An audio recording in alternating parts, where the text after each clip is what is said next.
Okay, here we go. Um, Today we're going to be talking about LNURL, which is a pretty exciting new advancement in the Lightning Network.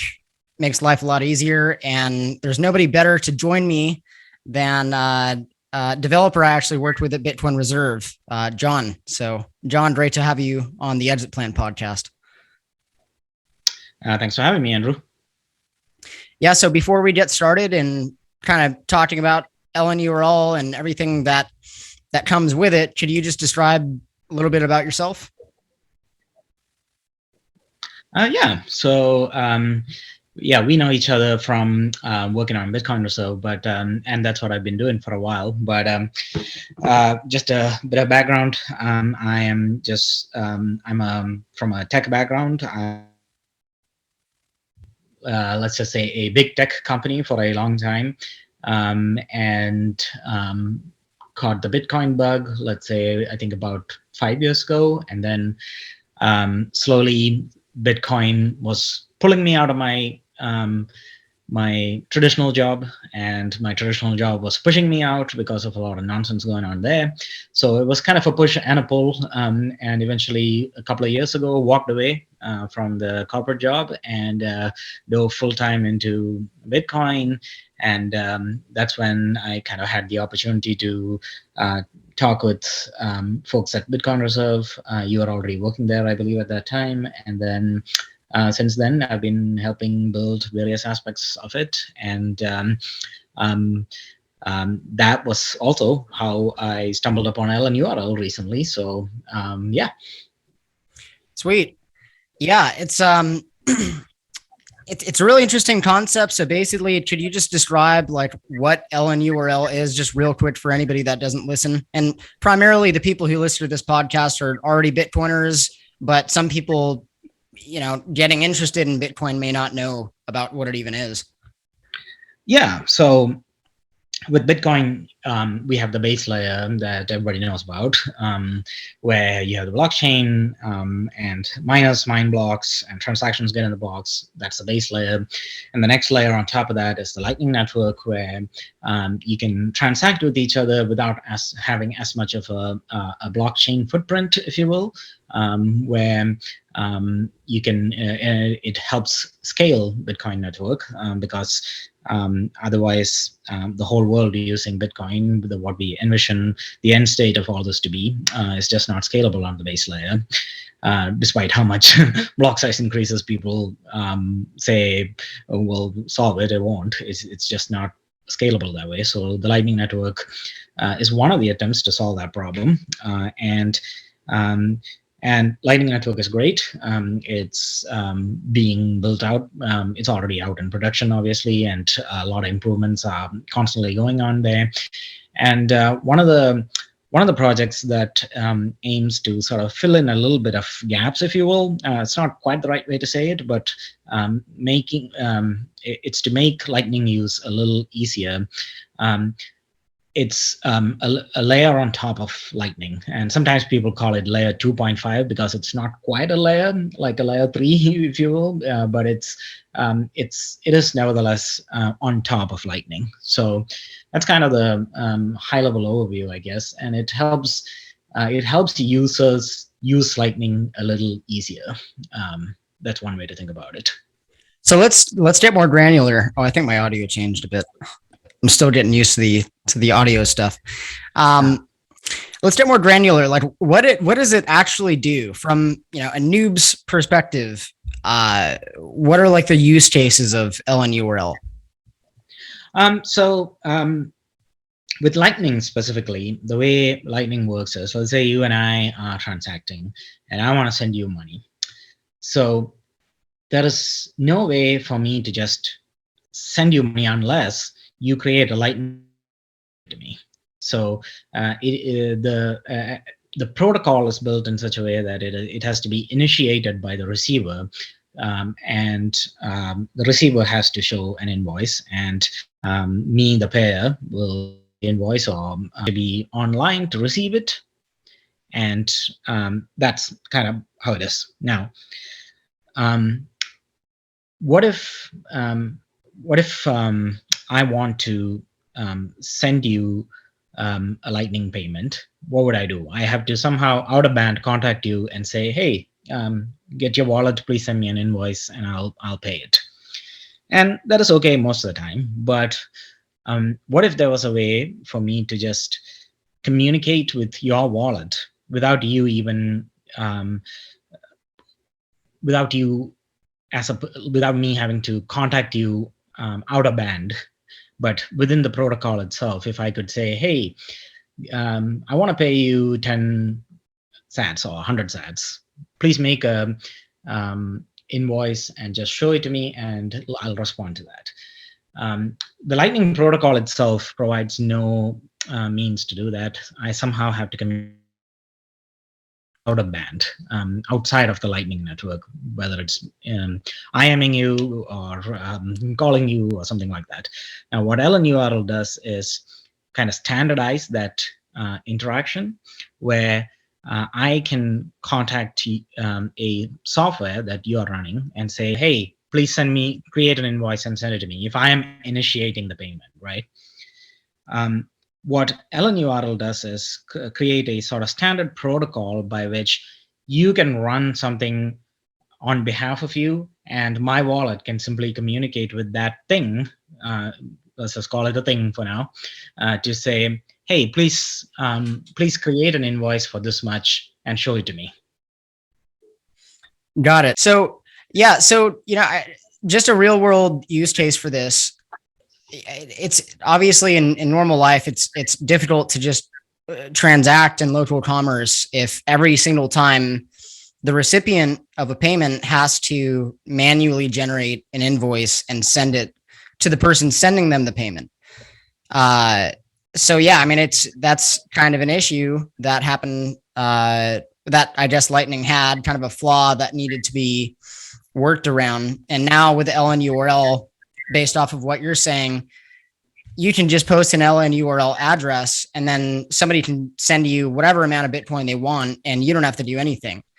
I think that's pretty cool, because in El Salvador, that was a major issue that I noticed people having, was they would have a hard time generating an invoice every time they would get paid. And especially with the Chiva wallet, like the government wallet, this was had even more complications with this. But so yeah, I think the idea of just being able to have one static receiving address that you can show anybody, and then anybody can pay you any amount, that's pretty game changing. Yeah, I think so too. And this is actually the specific thing that we're talking about right now is specifically it's LNURL Pay, and which is really one of LNURL itself is sort of a collection of different features, if you will. And LNURL Pay, which we're talking about right now, is one of them. And a kind of a corresponding one is LNURL Withdraw, which maybe we'll talk about in a little bit. But kind of piggybacking on what you said about the issue in El Salvador. So one of the guys working on LNURL, Ben Ark, I think is his name. He was in El Salvador. Maybe you saw him there. He's developed a offline point of sale device, if you will, where the merchant selling merchant doesn't even need an internet connection to generate a specific LNURL invoice and show you the customer. So that's kind of like, taking it to like the next level, if you will. And and I know he was in El Salvador, and I saw some pictures of him meeting with people there and stuff. So maybe the ecosystem there will adopt that. I don't know. Yeah, so I believe I know what you're talking about. Is this basically the idea of like, if you, let's say you were a grocery store or something like that, or like a convenience store. I saw one guy passing around these things. You could price like eggs or something like that, and just have an address right underneath the eggs that you can scan and pay to real quick. Was it kind of that concept for like shopping? It is for shopping, and I don't know if we are talking about the same thing, because what you said is also possible with an LNURL. Like you could create like an LNURL invoice for a specific type of item you're selling, right? And just put it next to like eggs would be a good example. Like you could put you could stick an LNURL invoice on top of a carton of a dozen eggs, because the price doesn't change. um, and although if you are like it does matter a little bit, like in terms of whether you're denominating it in fiat or in Bitcoin. But this is what I'm talking about is actually it's an offline device. Like it looks a little bit like a phone, I guess, but it's a very simple device that you enter in the amount you want to get paid, and it will generate a QR code invoice like right there, and the person sending it will simply scan their phone, scan the QR code with their phone. Interesting. Why isn't anybody talking about this? Because this is such an issue with Lightning. Generating an invoice each time you want to receive a payment, it's just not practical. Like, I'm very surprised that more people are not talking about this. So do you have any thoughts on like why LNURL doesn't have that much exposure right now? Or is it just so early? I think part of it is it's early. It's still very much on the cutting edge. So people are like, it's sort of like people are building it as we are speaking, and like people are using it and building it sort of at the same time, type of thing. So it's very much like on the bleeding edge, and a lot of commercial undertakings, like you just have to wait a little bit for things to be stable, that sort of thing. So there's that. And I think another little kind of a non-technical dynamic that's going on here is there's something called Bolt 12, which is a more of the, I guess, an official Lightning solution, if you will. Bolt is like the spec for Lightning. So Bolt 11 invoices is what most of us use right now. Bolt 12 is kind of the next version of that. And they do have a somewhat similar attempt to solve the same types of problems. I don't think it solves all the problems that LNURL is solving. So that's another kind of thing to put out there. Is just some people are more excited about that, so they focus on that. So that might be also like another thing that's going on in terms of like not having as much network effect, if you will, for this specific tech. All that said, there is actually a lot of adoption in the last few months, like Bull Bitcoin now that's true. LNURL Withdraw. I think a number of Lightning wallets support it, and so I think things are picking up, but it's very much like on the cutting edge, if you will. Okay, got it. What resources do you have for somebody that wants to get started with LNURL? Like, how can somebody just get their own, LNURL address? So LNURL.com, I believe, takes you, so LNURL.com takes you to a wallet called LNBits. LNBits is actually the project of the same gentleman that we mentioned, Ben Ark. And he this is a wallet that he's developed, and using that is one way to do it. But the kind of the master resource for all LNURL things is this GitHub page, and it's maintained by this developer, Fiat. I don't know if you've seen him. That's his. He's one of the active developers in the LNURL community, and I can send you the link offline too. But it is it's called it's basically github.com/fiatjav/awesome-LNURL. Nice. All right. Well, I'll post that link in the description of this video. So for anybody listening who wants to get an LNURL address, you can do that through the link there. So yeah, I'm super excited to see more companies adopt this. I'm really excited that our Bitcoin Reserve, the company we're with, is going to start adopting this soon, thanks to your work and Adam's work, and so that's pretty cool. Before we kind of cap up the LNURL topic and move into the the dead on zero topic, is there anything else that comes to mind with LNURL that maybe you want to mention before we move on?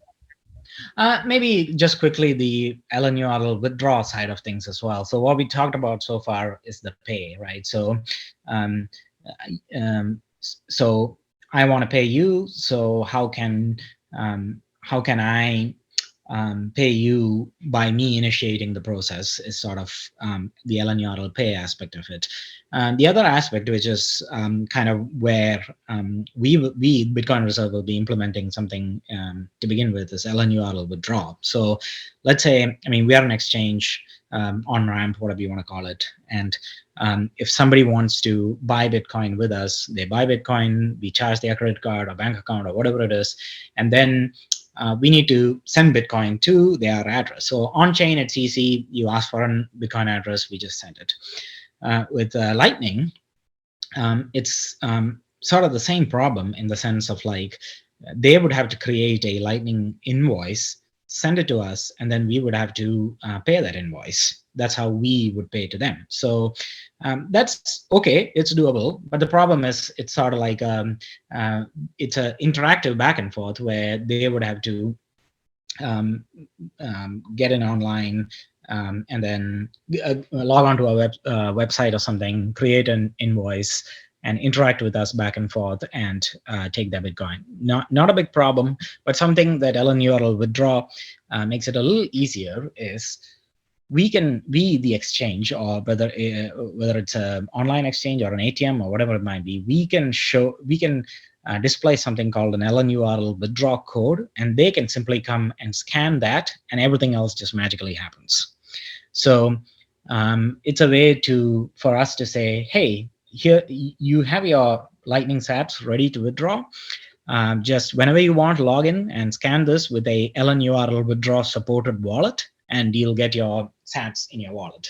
So yeah, that's sort of the reverse aspect of the LNURL pay. It's one way to think about it. Yeah, got it.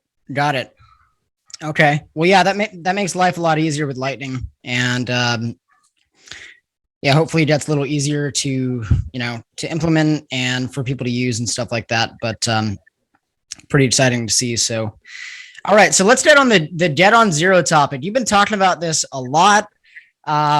It's just the whole idea is so fascinating to me for many reasons, but one of them is just it's such a strong effort to get just totally erase the fiat system, not use it at all. And obviously that's really hard to do because we haven't reached hyper Bitcoinization yet. I would venture to say that we're in the midst of it right now. But of course you still need fiat currency to survive in many ways, unfortunately, right now. So yeah, I don't know. I mean, do you want to just take it from here as far as like first of all, what is the get off zero idea, like real quick? Yeah, so get off zero is something that that's been, I think it was like Pomp on Twitter who kind of talked about it like a few years ago, and it was like a thing back then where I think he was like basically trying to like convince people, hey, you don't have to like buy a lot of Bitcoin, just get off of zero Bitcoin and buy a little bit. Oh, that's right. I'm sorry. We're talking about get on zero is sort of like, I guess, kind of playing on that and saying get on zero fiat. The idea of like, for a long time, we've all been kind of saying, oh, Bitcoin, think of it as a savings account, and, DCA, whenever you get paid, say whatever you want to save, put it into Bitcoin and use the fiat for the rest of the spending. That's sort of that whole narrative, and DCA itself is sort of kind of born out of that idea, right? That every month for people are salaried, you get paid, and you just save a certain amount, and the saving, it happens in Bitcoin, and the fiat you use for spending. And people always, there's also like all these memes around like, I never spend my Bitcoin, I always spend fiat. That sort of idea, right? But get on zero is, and this is not new in the sense that there's been people talking about this for a long time. I think Max Hillebrand comes to mind. He is a Wasabi wallet developer and kind of talks about Austrian economics a lot on Twitter and that kind of thing. I think he's been on zero for a long time, if I understand correctly. But recently, it's been kind of picking up steam on Twitter, which Lisa Hoddle and JW Weatherman are like big proponents of this right now. So that's kind of how I stumbled upon it and started thinking about it more. And personally, like, the two big objections that people always kind of bring up is one, it's the what about the volatility, right? If all my wealth is in Bitcoin, I mean, literally all the wealth, not just investments, but like my checking account is in Bitcoin. How do I handle the volatility? And two, how do I handle taxes? So every time I spend Bitcoin, it's a taxable event. So what do I do with that? And number three, well, not everybody accepts Bitcoin. So what do I do? So I guess it's 3 points, not two.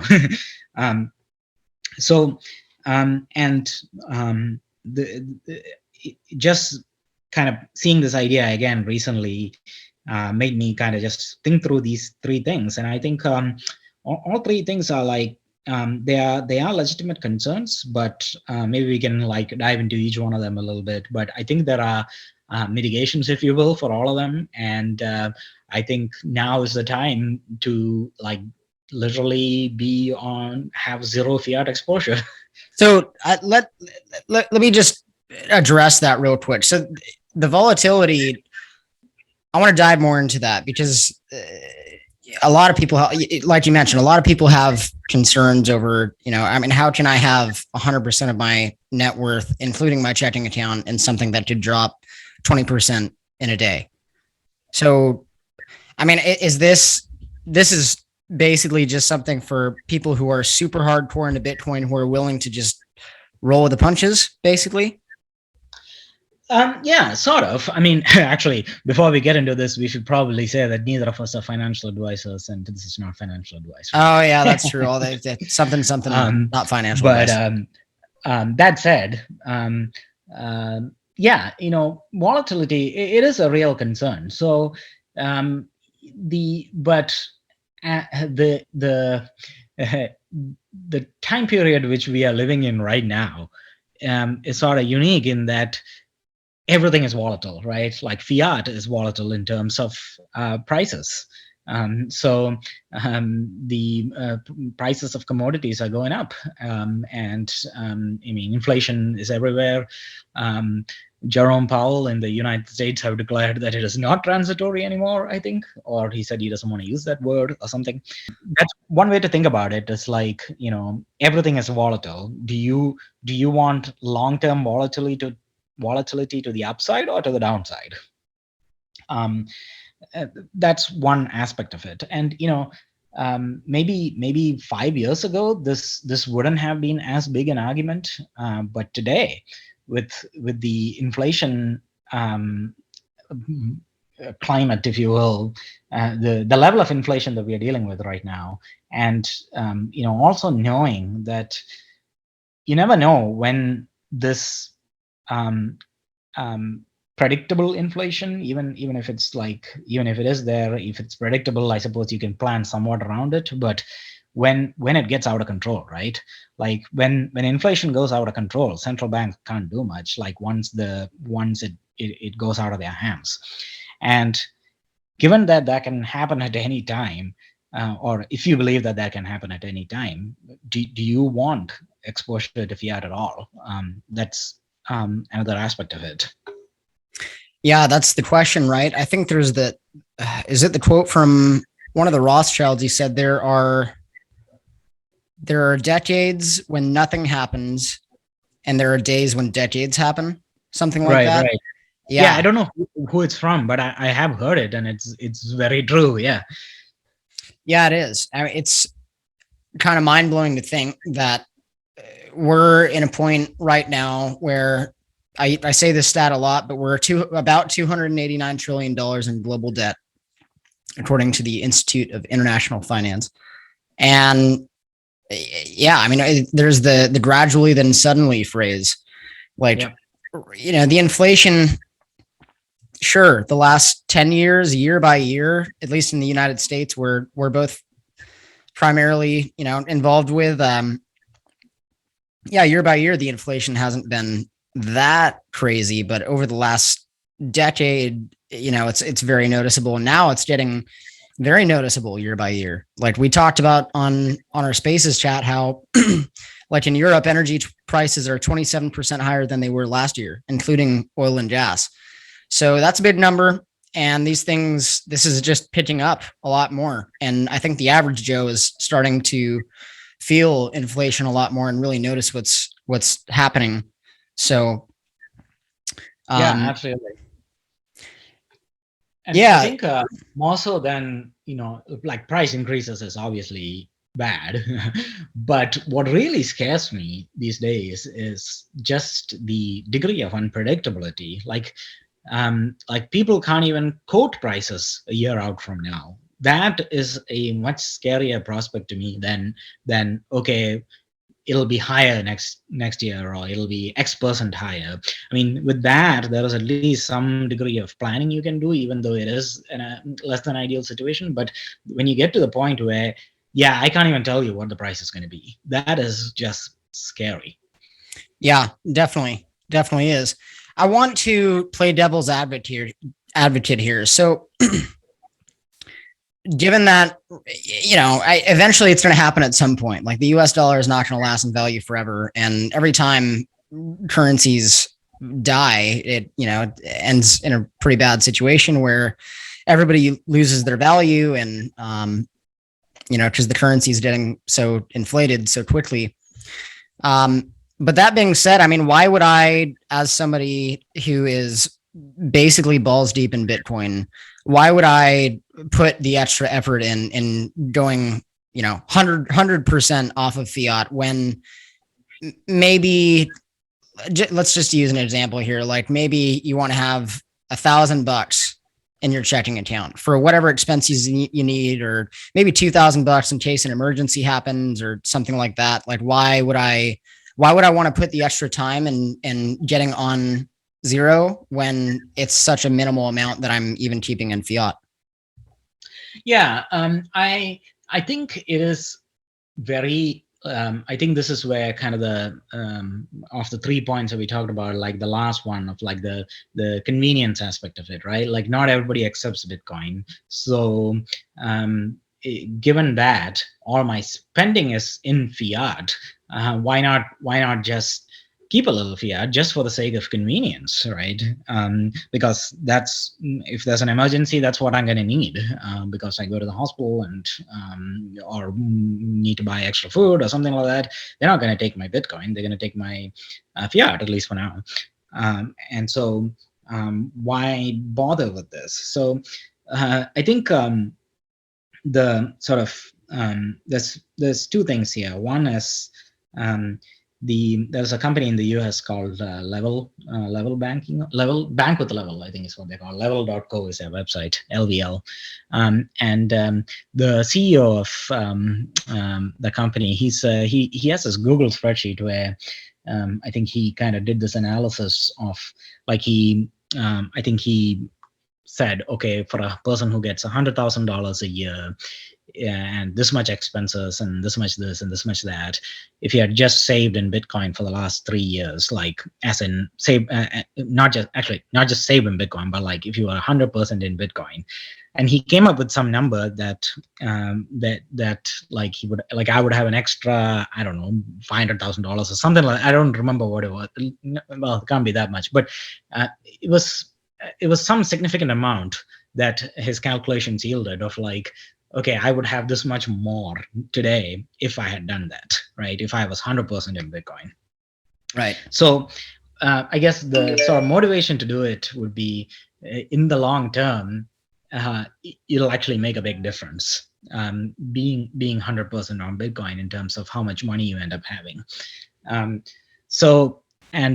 As far as the convenience aspect of it goes, this is where I think there's a huge business opportunity for Bitcoin Reserve, as well as companies like Level and Strike and everybody, really, to kind of build these sort of adapters between the Bitcoin economy and the fiat economy. So kind of looping back to your question, keep $1,000, let's say, in emergency funds in checking. What if you had a debit card that you could spend at anywhere where fiat is accepted, but every time you swipe that card, in the background, the bank sells a little bit of your Bitcoin, just enough of your Bitcoin, and pays that with fiat. So the merchant just gets fiat, no problem.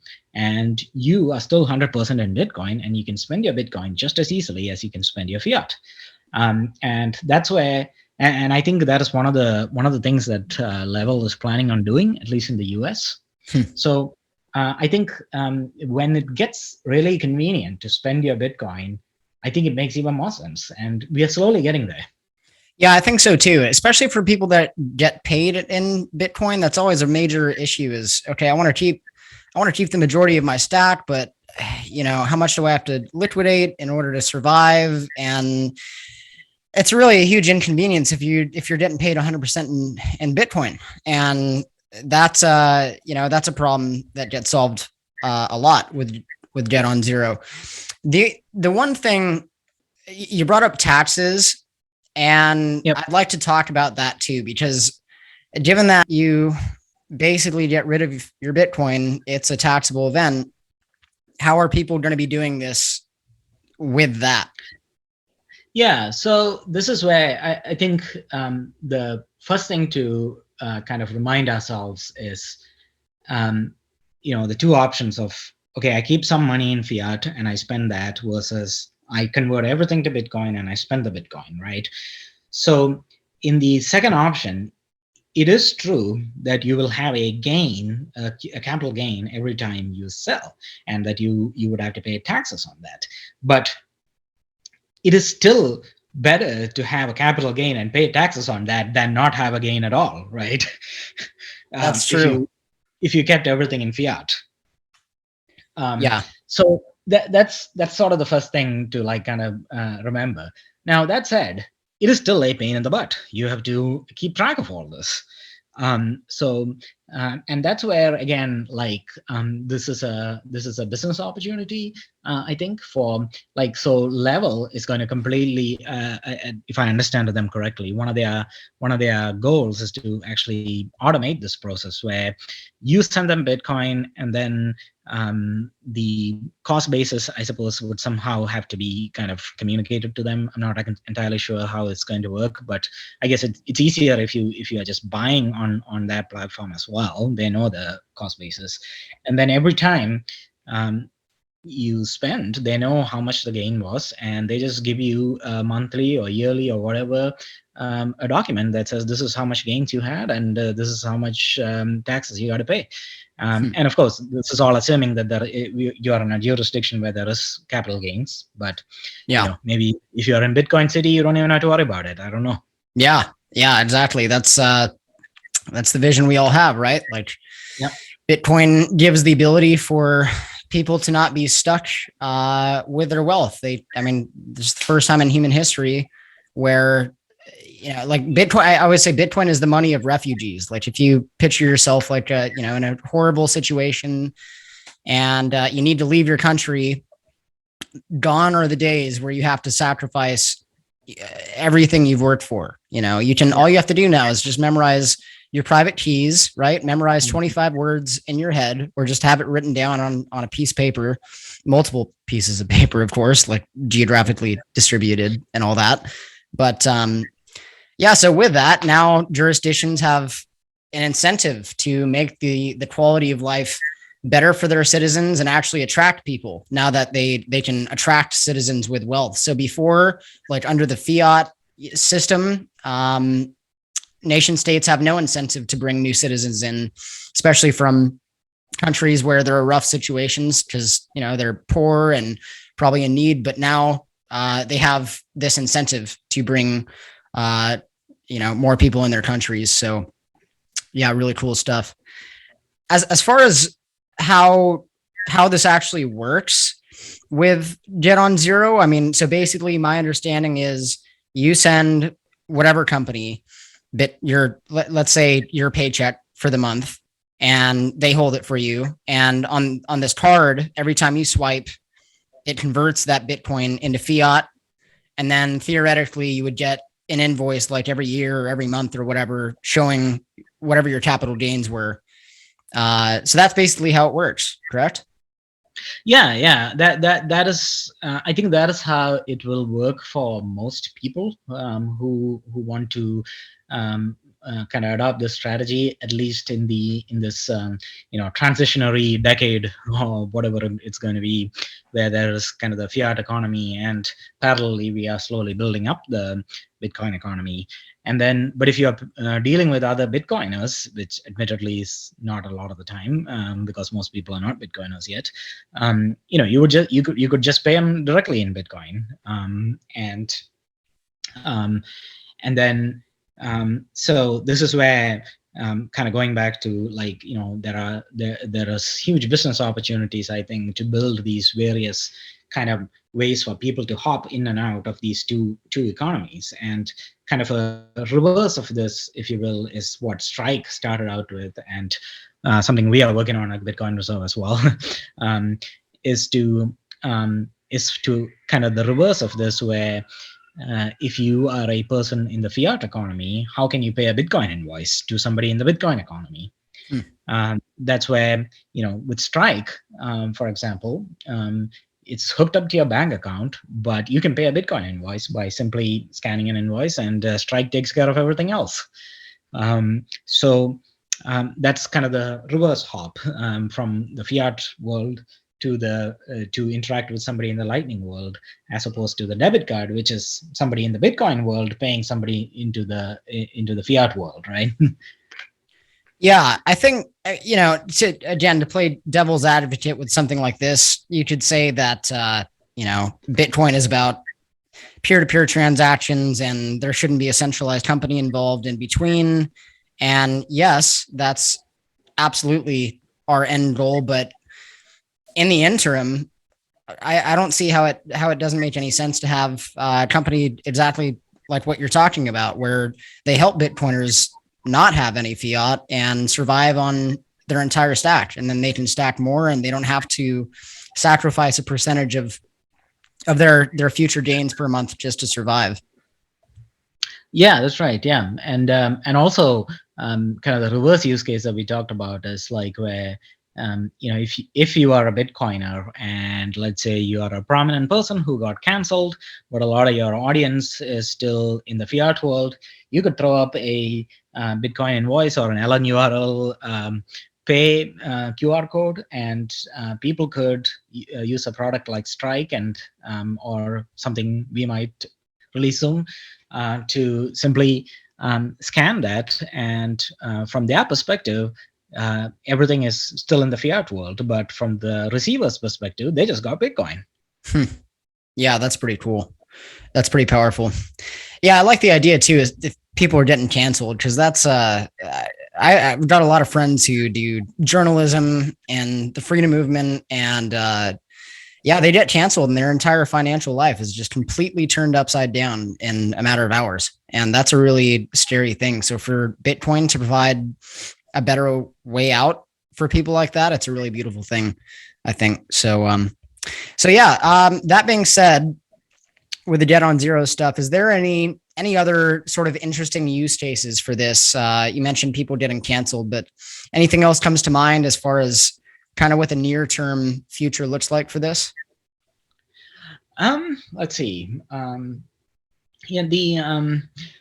suppose the other kind of use case, a business opportunity, and I think people are already doing this, is for merchants to accept Bitcoin, or accept even if they themselves are not Bitcoiners, right?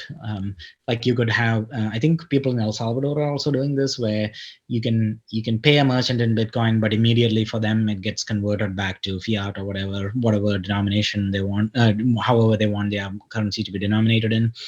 So point of sale systems where Bitcoiners can pay directly natively, if you will, with Bitcoin, but in the back end, it gets converted to fiat.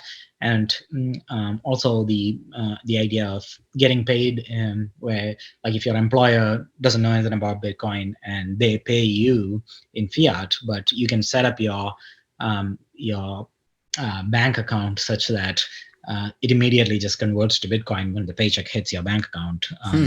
That's cool. And yeah, and I think this is kind of the idea of I think Strike and maybe Swan in the US has a similar feature where this idea of getting paid in Bitcoin, even if your employer doesn't know anything about Bitcoin. Yeah, that's pretty cool. Well, hey, I think we're good on the dead on zero. I know I'd love to have you on the podcast again and talk about what's new with all this stuff and get into kind of more of the details. I did notice because you had like a diagram as far as the dead on zero stuff. Is there any way maybe you could, before we put a cap on it, would you want to show people the diagram that you wrote? Yeah, sure. Should we do a screen share on Zoom? Yeah, I just enabled screen sharing. Cool. Oh, this is good. I like it. So, yeah, I mean, I was just recently just trying to like kind of organize all these, different like fiat to Bitcoin and Bitcoin to fiat adapters, if you will, of like just to think about where we at Bitcoin Reserve want to go and what kind of products we want to build. And this is sort of what I ended up how I ended up charting it, of like, there's the fiat economy on one side and the Bitcoin economy on the other side. And when you want to pay from let's say fiat to Bitcoin, you can either convert it like at the fiat side, or you can convert it at the Bitcoin side, right? And the topmost arrow is something like Strike, where a fiat person scans a Bitcoin invoice, and then it gets converted on their side to Bitcoin, and the receiver simply gets Bitcoin. And the second way to do this would be where you have a product where it receives fiat but immediately buys Bitcoin. So the idea of like getting paid in Bitcoin, like we talked about, right? And then in the reverse direction, if you are somebody in the Bitcoin economy, real quick, could you maybe move your mouse over the specific section you're? Yeah. So the sections I just talked about is these two top up here, and then can you see my cursor now? Yep. I think can you see the mouse moving? Yep. All right. Yeah. And here, let's say you are somebody with zero fiat and 100% in Bitcoin, and you want to pay a merchant for, I don't know, groceries you buy.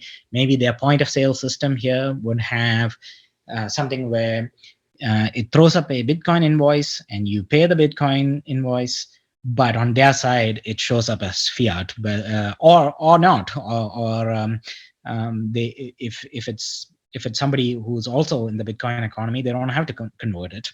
But if not, you can always build point of sale systems that immediately auto converts in the background. So for them, they just got fiat just like anybody else, but the Bitcoiner was able to pay their Bitcoin directly. And then all the way on the bottom, another way to achieve this is like with the debit card type situation that we talked about, where you have a bank account, if you will, bank in quotes, because it's held in Bitcoin. And then this is a product like Level in the US, where you pay by swiping the debit card at anywhere where they accept a debit card. But in the background, when you do that, the company that is issuing the debit card will convert some of your Bitcoin to fiat at that time and pay the fiat merchant. So the fiat merchant doesn't know anything about what's happening. They just got fiat, but you are spending your Bitcoin from the perspective of the spender. And Specifically with this, another idea for a product would be, maybe this already exists and I just don't know about it, is simply a credit card, right? That can be paid off, where the monthly bill can be paid off with Bitcoin. So if I get such a credit card, like I can use it anywhere where any credit card is accepted, but I don't have to hold anything denominated in fiat. When time comes to pay off the credit card bill, I just pay it off with Bitcoin. Yeah, that'd be, geez, that might make paying off a credit card bill a lot easier too. I mean, if that's in right. like a bull cycle when it's going up 20% in a month, then that's pretty awesome. Yeah. I mean, there is like the point you brought up, like, there is a little bit of a danger, if you will, in bear markets where, by the time your credit card bill comes due, it's actually a lot more, it costs a lot more Bitcoin or something. But in the long run, that shouldn't matter, because in the long run, Bitcoin goes up. Yeah, number go up. NGU technology. I like the bottom, by the way, of your graph. Monetary upgrade of the world. Yeah. Nice. Yeah, and hopefully like these two bubbles, like the fiat economy bubble and the Bitcoin economy bubble, in my picture, they are the same size, but realistically, the Bitcoin economy bubble is a lot smaller, right? Yeah. Right.